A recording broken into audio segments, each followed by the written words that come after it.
Hello everyone, welcome to my channel Lex Learning, and today we will be dealing with the new act which is the UP Panchayat Raj Act 1947. तो अगर हम इस act की बात करें तो ये एक्ट हमारा जो इनैक्ट हुआ था वो हमारा 9 दिसंबर 1947 में इनैक्ट हुआ था और ये इन्फोर्स में 27 दिसंबर 1947 को आया। अगर हम चैप्टर्स की बात करें तो इस एक्ट में 9 चैप्टर्स हैं, 119 सेक्शंस हैं और एक शेड्यूल है। पहला जो हमारा चैप्टर है वो प्रिलिमिनरी पार्ट है और उसमें हमारे 2 सेक्शंस हैं। पहला सेक्शन बोलता है short title, extent and commencement, and दूसरा सेक्शन बोलता है डेफिनीशन। ये हमारा डेफिनेशन पार्ट है जो डेफिनेशंस कवर करता है। सेकेंड चैप्टर की अगर हम बात करें तो फिर वो हमारा establishment and constitution of gram सभा है कि कैसे ग्राम सभा इस्टेब्लिश हुआ था, क्या उसका कॉन्स्टिट्यूशन है, कैसे वो कॉन्स्टिट्यूट हुआ था। अब एक और चैप्टर है विच इज़ चैप्टर 2A जो हमारा disqualification of members of gram panchayat की बात करता है, इलेक्टोरल रूल्स। ग्राम पंचायत इलेक्टोरल रूल्स क्या है ये हमारा डेफिनेशन पार्ट में कवर हो जाएगा, उससे हमें पता चल जाएगा कि ये एक्चुअली में क्या है, कि एक मेंबर कैसे डिस्क्वालीफाई हो सकता है, वो हमारा चैप्टर 2A में कवर्ड है।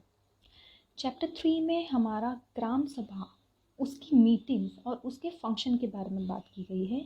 चैप्टर 3A में ग्राम पंचायत के बारे में बात की गई है।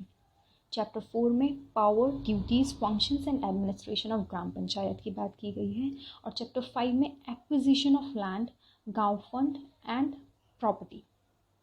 चैप्टर 6 में न्याय पंचायत की बात की गई है और चैप्टर 7 में एक्सटर्नल कंट्रोल। चैप्टर 8 में penalties and procedure and chapter 9 में rules, byelaws and repeals. And finally we have one schedule in this act. Now starting with the object of Panchayati Raj act, तो इसके preamble में 2 objective stated हैं।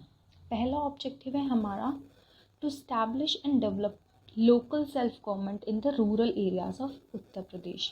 UP के जितने भी rural areas हैं उसमें लोकल सेल्फ गवर्नमेंट को इस्टेब्लिश करना और डेवलप करना इसका पहला ऑब्जेक्टिव है। और दूसरा ऑब्जेक्टिव है एक better provision banana for village administration and development, कि विलेज को कैसे हम एडमिनिस्टर करेंगे, क्या उसका एडमिनिस्ट्रेशन होगा, कैसे उसका डेवलपमेंट होगा, उसके लिए बेटर प्रोविजंस बनाने का काम इस एक्ट में उसके लिए प्रोविजंस प्रिस्क्राइब किए गए हैं और ये हमारा स्पेसिफिकली प्रियम्बल में स्टेटेड है। तो अगर हम चैप्टर 1 की बात करें तो उसमें शॉर्ट टाइटल एंड कमेंसमेंट देखा जाएगा। तो सबसे पहले ये हमारा एक्ट क्या कहलाता है, ये पंचायती राज एक्ट कहलाया जाता है, यूपी पंचायती राज एक्ट, और ये एक्ट नंबर 26 ऑफ 1947 है। ठीक है, अब ये जो एक्ट इनैक्ट हुआ था ये हमारा 9 दिसंबर 1947 को इनैक्ट हुआ था, लेकिन ये जो इन्फोर्स हुआ था ये कब से स्टार्ट हो गया था, लागू कब से हुआ था, ये लागू होना स्टार्ट हुआ था 27 दिसंबर 1947 से। तो ये है हमारा शॉर्ट टाइटल इस एक्ट का। अगर हम एक्सटेंट की बात करें कि भाई किस किस चीज़ पर ये अप्लाई करता है, तो ये एक्ट जो अप्लाई करता है ये to the whole of UP में अप्लाई करता है, लेकिन इसमें कुछ ऐसी जगह स्टेटेड हैं जिस पर ये एक्ट अप्लाई नहीं होगा। जैसे कि ये किसी सिटी पर अप्लाई नहीं होगा, ठीक है, वो सिटी जो म्यूनिसिपल कॉरपोरेशन एक्ट 1957 के अंडर हो, उसके अंडर प्रिस्क्राइब की गई हो। ये किसी म्यूनिसिपैलिटी पर या किसी भी नोटिफाइड एरिया पर under the provisions of UP municipalities act 1960 पर अप्लाई नहीं होगा। ये किसी कंटोनमेंट पर अप्लाई नहीं होगा और ना ही ये किसी नगर पंचायत पर अप्लाई होगा। तो ये 5 चीज़ें हैं, 5 जगह हैं जिस पे ये एक्ट अप्लाई नहीं होगा। तो पहली जगह है किसी भी सिटी में under the provisions of municipal corporation act. Second है हमारा म्यूनिसिपैलिटी पर। थर्ड है हमारा notified area under the provisions of UP municipalities act. Fourth है हमारा cantonment under the provisions of cantonment act. और फिफ्थ है हमारा nagar panchayat under the provisions of UP town areas act 1914। तो इन 5 जगह पर ये अप्लाई नहीं होगा।